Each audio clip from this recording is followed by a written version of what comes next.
Hello and welcome to another Let's Play. Me, GamerWolfSix of Disco Elysium. Wait, put the bag in the pocket?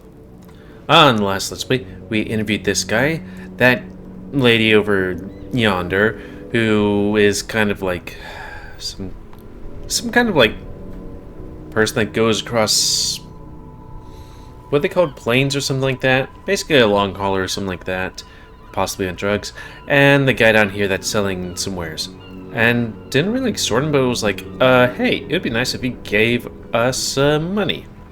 And apparently, yeah. And now we're gonna read a book. And yes, I am under the influence. Read. The cover of this tattered paperback features the man from Hjelmdall, standing atop a pile of bloody corpses. His two Zweihanders are crossed over his massive chest in a dramatic X, their blades dripping with gore. Behind him rise the harsh, snow-capped peaks of his native Northlands. In bold red letters, the title, Hjelmdallermann the Man from Hjelmdall, unfurls like a banner. In the foreground, a nearly nude woman lies spread in supplication, her privates strategically covered by her flowing black hair. It do be like that. And why are we reading this book? It's so that we can become an art cop. Which does... I think it gives us XP a lot. It says it's broken, so yeah. Back cover? The back blurb reads, his latest adventure serves as the perfect introduction to the savage Hjelmdall saga. Meet man from Hjelmdall, his faithful blood brother, Tyribald, the noble Lord Hrothgar, and some of their most fearsome foes yet, for the Northlands, for Hjelmdall. Below, in smaller font, you see the parenthetical, adapted from Man from Hjelmdall and the Necromancer's Treasure, Man from Hjelmdall, Lord of Hrothgar, and Man from Hjelmdall, the Curse of Nacht Hera. A brazen attempt to bilk fans for more money by splicing together old stories under a new title. Yeah. People find comfort in familiarity, remembering old experiences, looking at old photos, reading old stories. Yep. The story opens in media res. The man from Hjelmdall and his band of northern reavers are in the bowels of an ancient temple, surrounded by an army of gibbering whites, led by the deathless necromancer. One by one, the brave Northmen fall to the relentless crush of undead, only to join their number as reanimated corpses.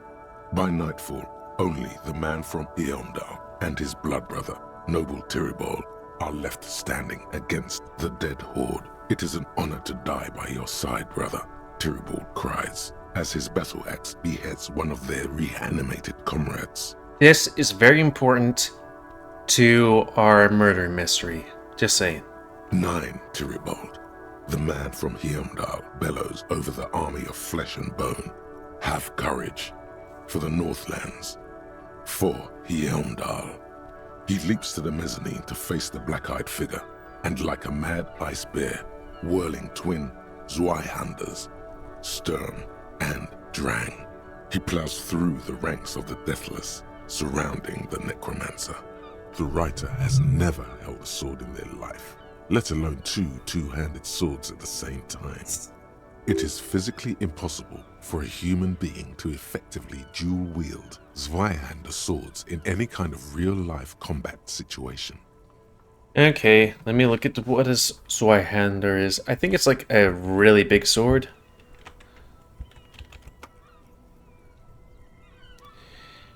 Yeah. A two-handed sword. They're pretty big. Though they're pretty big men.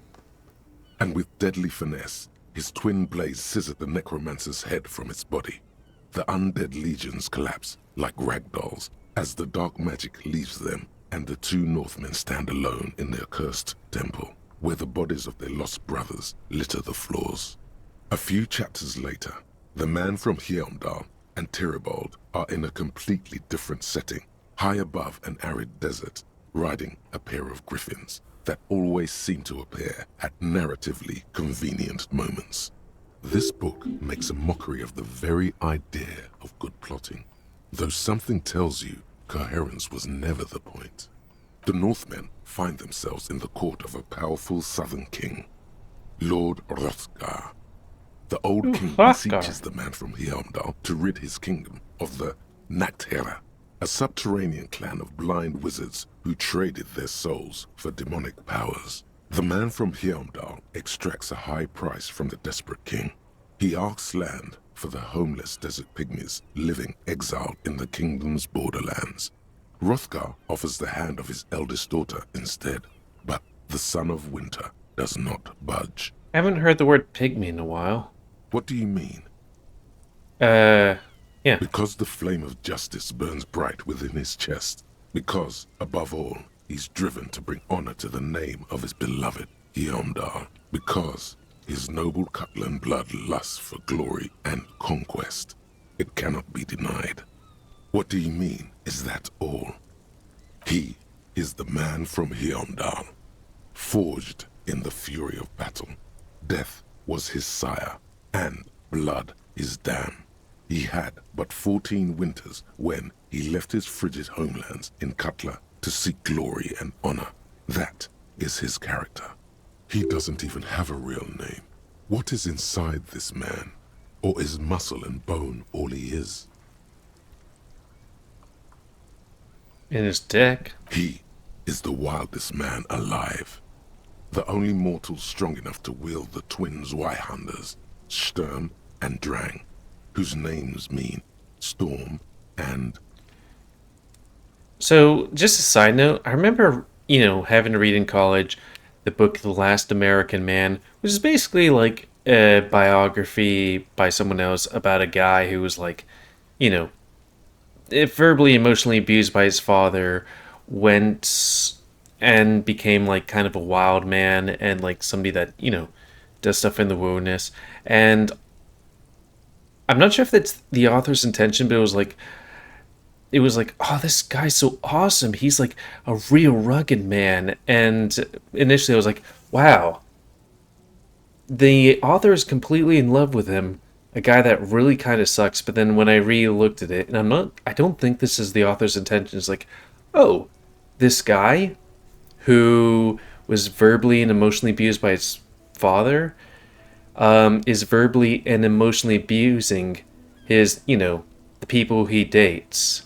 Because as you read in the book, it's like, this woman that I date doesn't know how to skin a squirrel?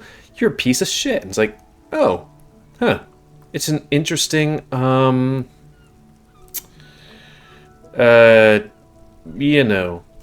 thing.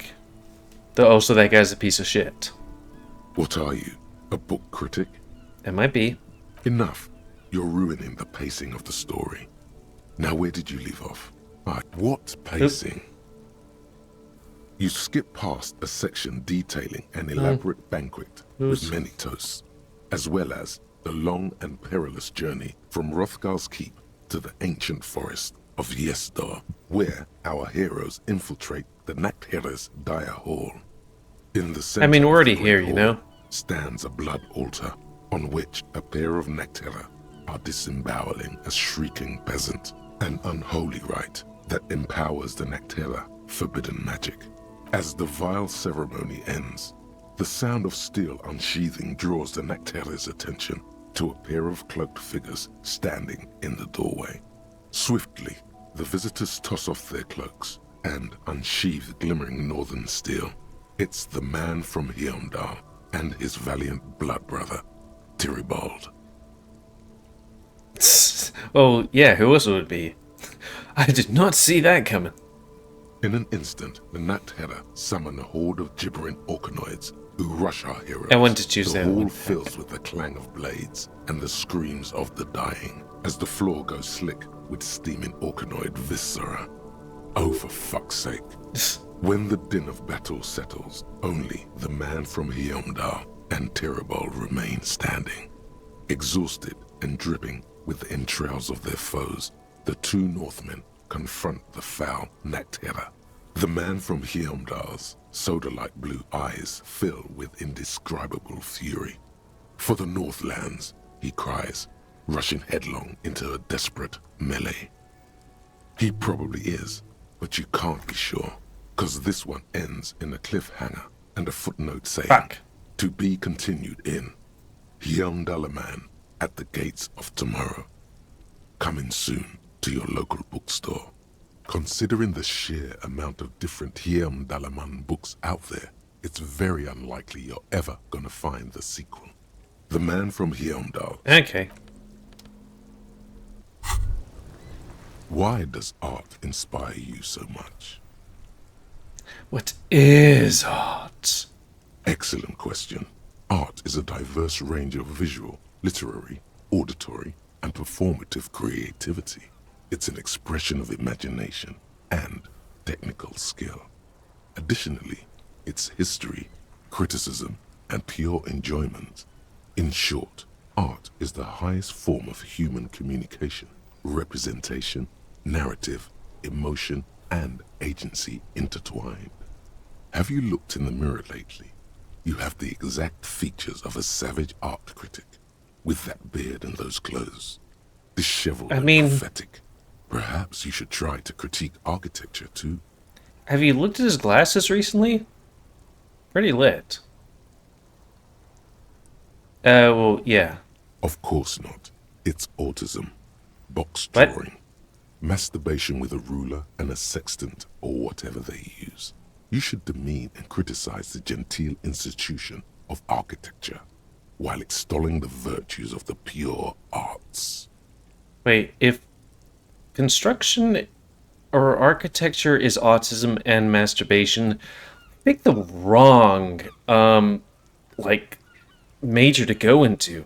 I picked geology. I mean, yeah, we got cleavage, folding and overturned beds. No, thrusting and overturned beds, but, you know, hell. I should have had architecture, you know? But what we're gonna do, Only the most experimental kind.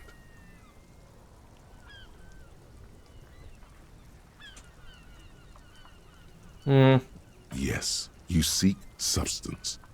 No vapid representations and reproductions of social mores as made manifest in stuffy biennials. We're talking real, living art here. Become the art cop. Half art critic, half cop. Quit being so indecisive. What are you going for here? Some kind of indecisive and camp aesthetic now? Strike a bold shape here. Go art or go home. Okay, art is. Exactly. It's not only your duty to only catch the criminals off the street, you must also apprehend criminals of the printing press and the gallery, the trite and derivative artists and writers of the world. Go ahead and provide savage criticisms, art cop. The world is yours to rip to pieces and reassemble. I'm just, taking a look at other things that, thought things, because we've gone through a lot of time without thinking things in the periphery, so it's it might be good to do that. Who's Joyce? So yeah, we've got another brain thingy to thinky. But before we do that, let's save. Because, I don't know, I felt like I need to do that. We need to inspect our book. It's the letter you found in the trap. An aluminium block, a bunch of sodden papers sagged from the clip. Arson, petty theft, spousal abuse. The notebook is annual. It says 51 on what remains of its cover. A molten strap of cardboard. Everything prior to this must have belonged to a previous volume. In short, there was more. You mean the alphanumeric? Officer, precinct, time of arrival at the scene? Yeah. Oh, you mean the titular? Yes, well, so do I. In our defense, almost everyone in the RCM does. It's a holdover from the early days of the RCM, right after the revolution, when the organization had little idea how to do things. It persists in an unofficial capacity. Officers use these titles to refer to their work among themselves. Again, in your defense, I seem to have named one the man with the hole in his head. That was a real person. His death was real. Still, I named it that, to amuse myself. I pray his loved ones never find out. Yeah. Rail spiked through the head. He died. It was a workplace accident.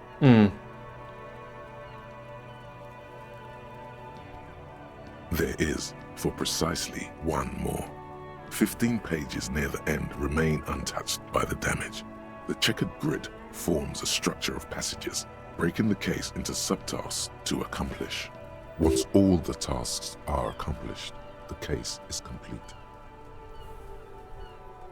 The tasks you've completed flow out of the kind green ape pen in a brash freehand similar to the rest of the letters. The wording comes easily. It's almost robotically simple, a language developed for mental rigor and simplicity. Inspect the victim's body. Get the body down. Interview the cafeteria manager. It's not exactly poetry, but poetry would be out of place. A satisfying slash sounds across the paper. You're done, it seems to say. And you, and you. You're a swashbuckler with that pen. Hell yeah. And it feels good.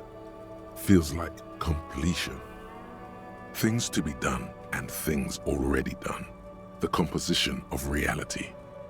This is an extremely useful tool for a detective of the citizens' militia. Now all that remains is to name the case. No, actually. Any ideas?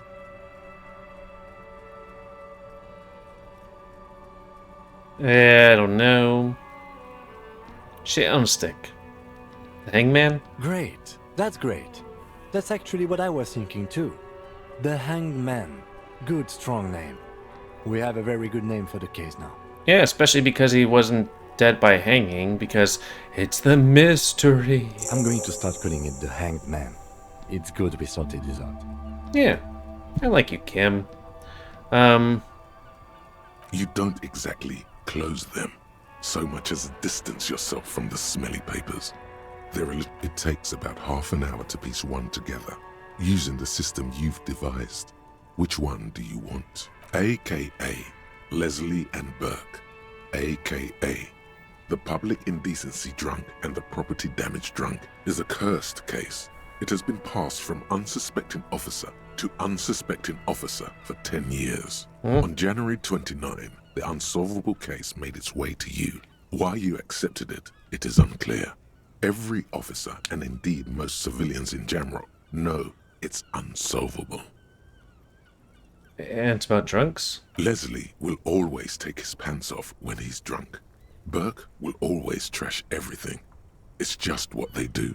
It is their nature. You cannot change the nature of a man, and you can't lock them away because public indecency and small-scale property damage are not punishable by incarceration.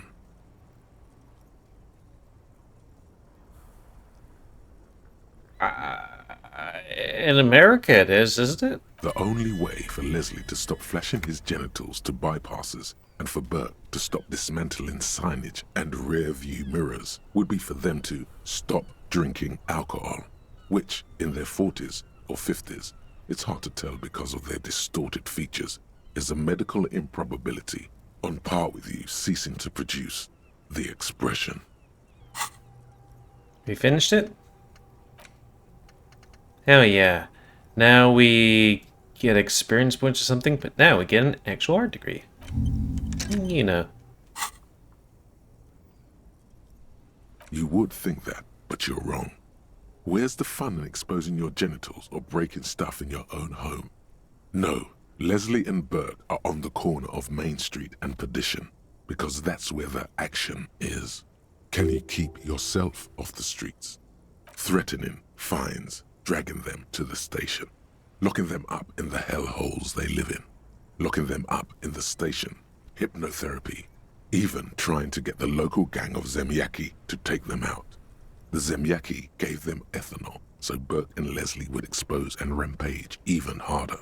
You tried it all, and still the complaints wouldn't stop, as they hadn't stopped for 10 years. Wait, we gave him ethanol?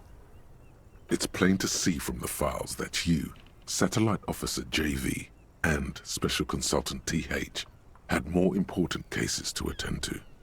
You uncover cross-reference to several ongoing investigations, each brought to a standstill every time you drive down Main Street. Because there they are, on the corner of Perdition. And what is Leslie doing? I didn't think this was just going to be a thing. Leslie is public indecency. Good, you're learning. If the files are to be trusted, that's all there is to it.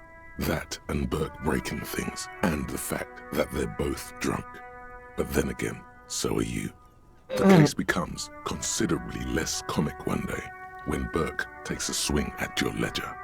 He must have it confused with the property he likes to damage. But the joke's on him. You're drunk out of your mind on potent Pilsner. You slam the hardened plastic board in his face.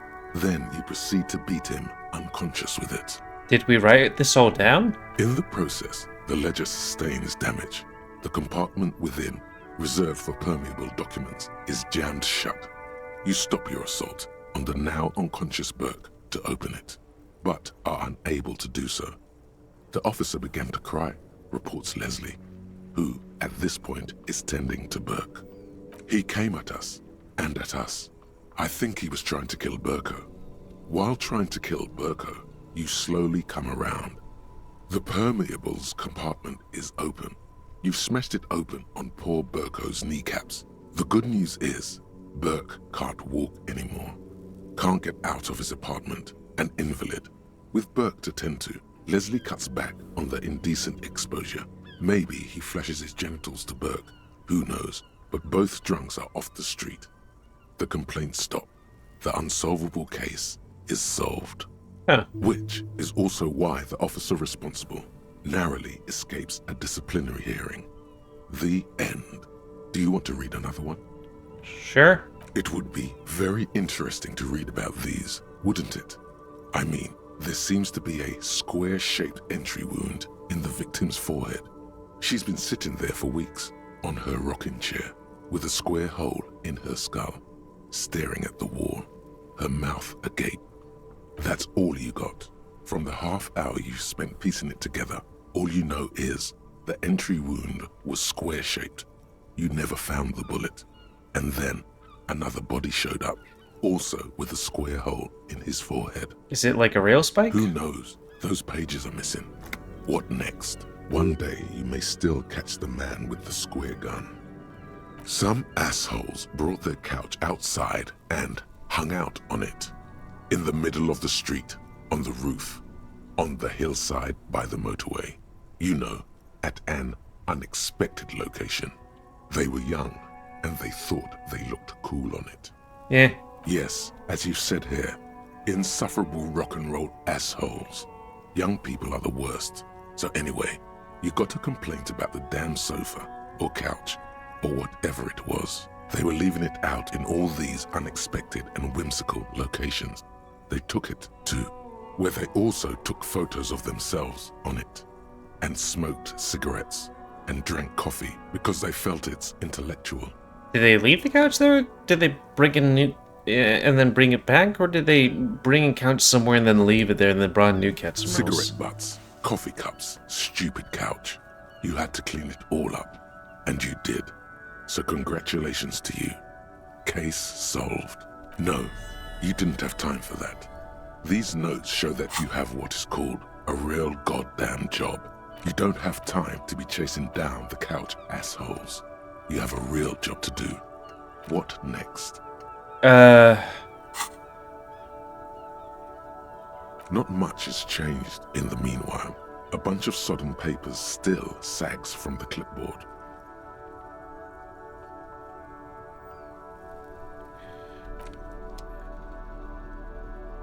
Might want to go look for other stuff to do. What is this? Jamais vu. Derealization. Jamais vu. The opposite of déjà vu. Not already seen, but never seen. Everything that should be familiar appears strange and new, like some half-forgotten day in your childhood. Only now. That's the feeling you've been having. And for who knows how long. You should go and ask Joyce Messier about this. What world are we in?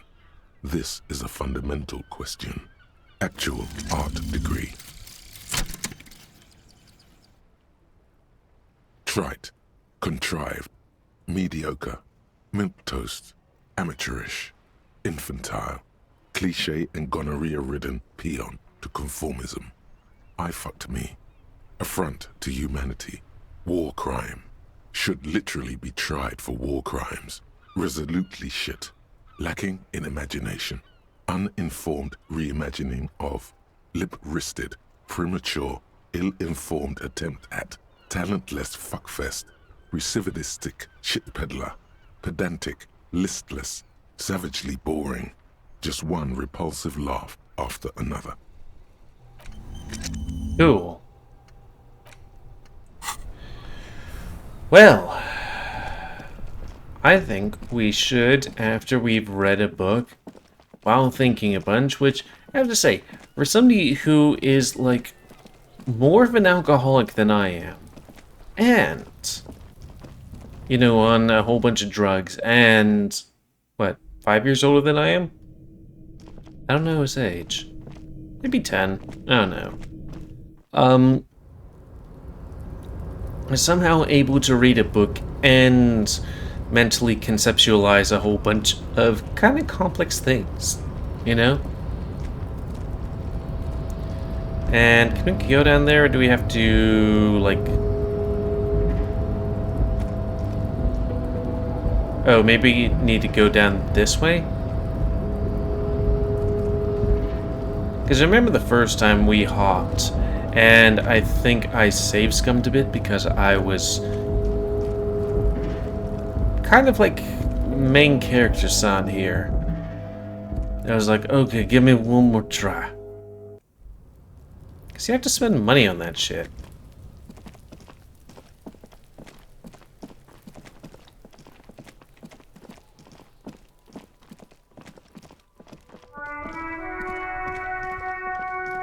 I mean, I guess I didn't need to spend all that time reading stuff.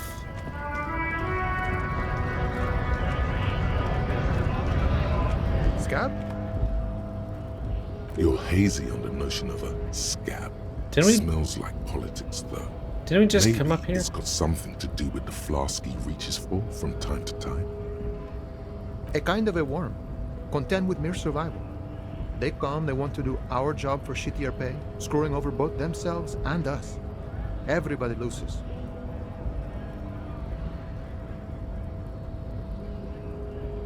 Beats me. Somewhere in the ground, I think. Gotta be bloody stupid or freaking evil to scab. Or I guess scared, maybe. But scared of what? Of who? Personally, I'd rather beg than scab. If the gentleman shouting on the street came begging, maybe they'd have gotten something.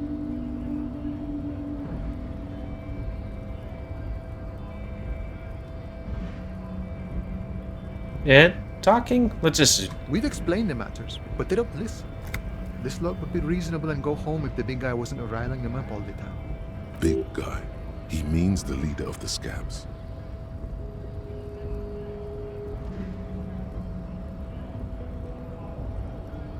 I was just messing with you. No one's ever seen a cop scab.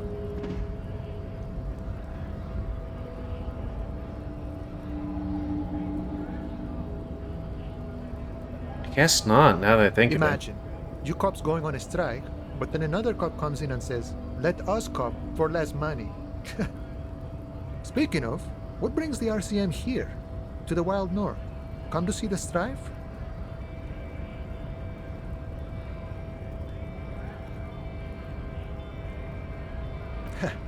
The little boy had it good on his promise.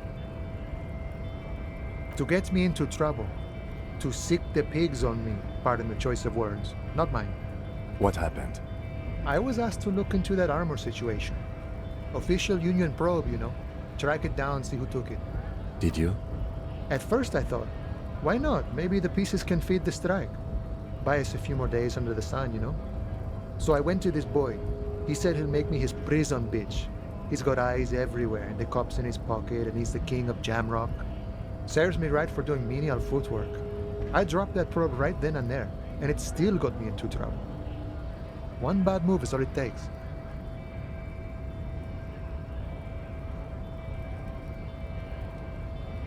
Yeah, let's just listen to the armor. I learned that people don't want to talk to a drunk union man about some armor.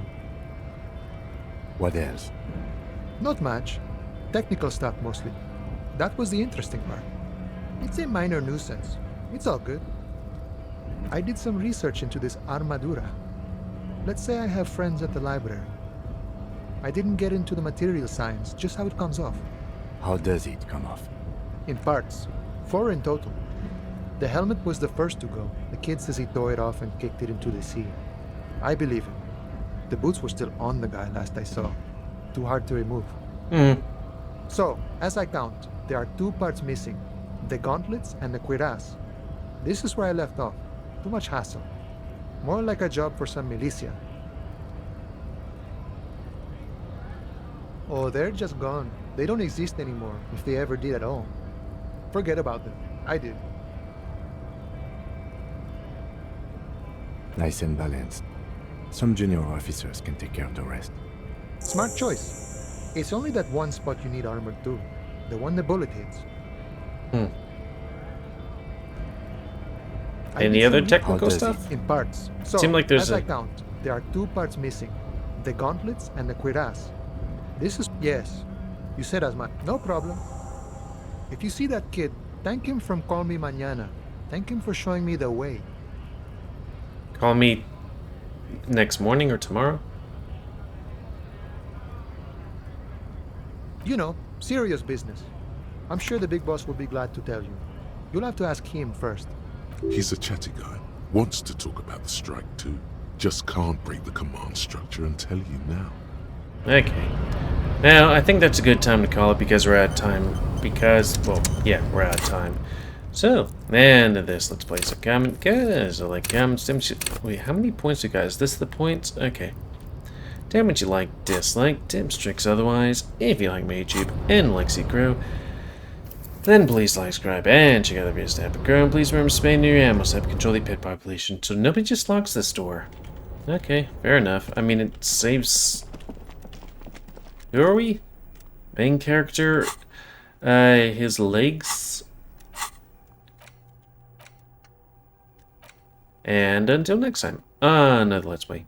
Me, GamerWolfSix of Disco Elysium. So thanks and see ya.